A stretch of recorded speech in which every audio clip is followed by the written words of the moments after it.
আসসালামু আলাইকুম dear learners, welcome to my new English coaching class.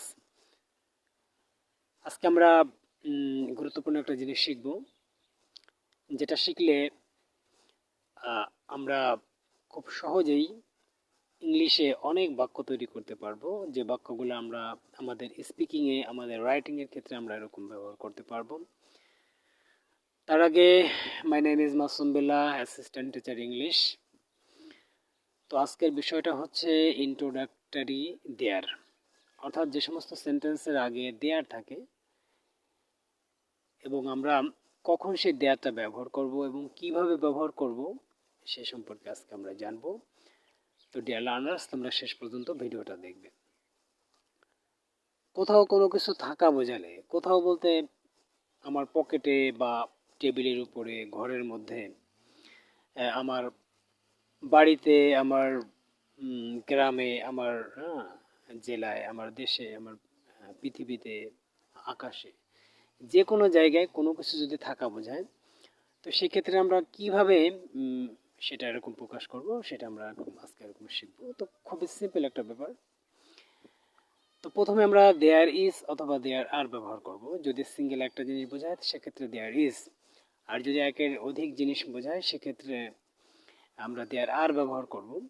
আর যদি অতীতের বিষয় বোঝায়, যে কোথাও কোনো কিছু ছিল, তো সেক্ষেত্রে আমরা দেয়ার অজ অথবা দেয়ার ওয়ার ব্যবহার করব। একটার ক্ষেত্রে দেয়ার অজ এবং একাধিক জিনিসের ক্ষেত্রে আমরা দেয়ার ওয়ার এরকম ব্যবহার করব। তো আমি যদি কয়েকটা উদাহরণ দিই, যেমন আমার পকেটে দুইটা কলম আছে, আমার পকেটে দুইটা কলম আছে, এই সেন্টেন্সটাকে আমরা কিভাবে এরকম ইংলিশে করব। তো দুইটা যেহেতু একের অধিক, তো সেক্ষেত্রে আমরা দেয়ার আর ব্যবহার করব। দেয়ার আর টু পেন্স, সংখ্যাটা দিব, এরপরে ওই জিনিসটার নাম দেব। দেয়ার আর টু পেন্স কোথায় আছে? In my pocket. তো খুবই সিম্পল একটা স্ট্রাকচার। প্রথমে দেয়ার ইজ অথবা দেয়ার আর, এরপরে সংখ্যা, এরপরে ওই জিনিসটার নাম, এরপরে কোথায় আছে সেটা। আমার সামনে একটা মাঠ আছে, মাঠের মধ্যে আমি অনেকগুলো গরু দেখতে পাচ্ছি। তো এটাকে যদি আমি নেই যে মাঠের মধ্যে অনেকগুলো গরু আছে, অনেক, তো সেটা কি হবে? There are many cows in the field. তো এইভাবে আমরা অনেক সেন্টেন্স কিন্তু আমরা এরকম করতে পারবো। টেবিলের উপর 5টি বই আছে, there are 5 books on the table.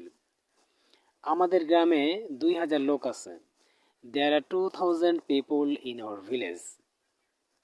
আমাদের দেশে 64টি জেলা আছে, there are 64 districts in our country. তো এরকম গাছে অনেকগুলো পাখি আছে, there are many birds in the trees. আর যদি একটা কোনো কিছু বোঝায়, তো সেক্ষেত্রে দেয়ার ইজ ব্যবহার করব আমি। যেমন আমার পাশে একটা ছেলে বসে আছে, there is a boy sitting beside me. তো এরকম। আর যদি অতীতের কোনো কিছু এরকম বোঝায়, সেক্ষেত্রে আমরা দেয়ার অজ অথবা দেয়ার ওয়ার ব্যবহার করব। যেমন পুকুরে অনেক মাছ ছিল, পুকুরটিতে অনেক মাছ ছিল, there are many fish in the pond. এরপরে ওখানে দুইটা গাছ ছিল, দেয়ার আর টু ট্রিজ দেয়ার। এরপরে তাদের ফ্যামিলিতে 5 জন সদস্য ছিল, there are 5 members in their family. তো এভাবে কিন্তু আমরা there is, there R, there Aja, there were ব্যবহার করে আমরা এরকম শত শত সেন্টেন্স এরকম তৈরি করতে পারবো, যে সেন্টেন্সগুলো আমার এরকম স্পিকিংয়ের ক্ষেত্রে এবং আমার রাইটিংয়ের ক্ষেত্রে আমার কিন্তু অনেক উপকার দেবে। তো আশা করি তোমরা জিনিসটা বুঝতে পেরেছো। যদি বুঝতে কোনো রকম কোনো অসুবিধা হয়, কমেন্ট বক্সে সেটা লিখে পাঠাবে। আর তোমাদের জন্য আমি হোম টাস্ক দেব, তোমরাও কিছু বাক্য লিখে আমার কমেন্ট বক্সে দিয়ে দিবে। তো পরবর্তীতে অন্য কোনো ভিডিও নিয়ে তোমাদের সামনে আমি আবারও আসবো। তো সে পর্যন্ত তোমরা ভালো থেকো। আল্লাহ হাফেজ। আসসালামু আলাইকুম রহমতুল্লাহ।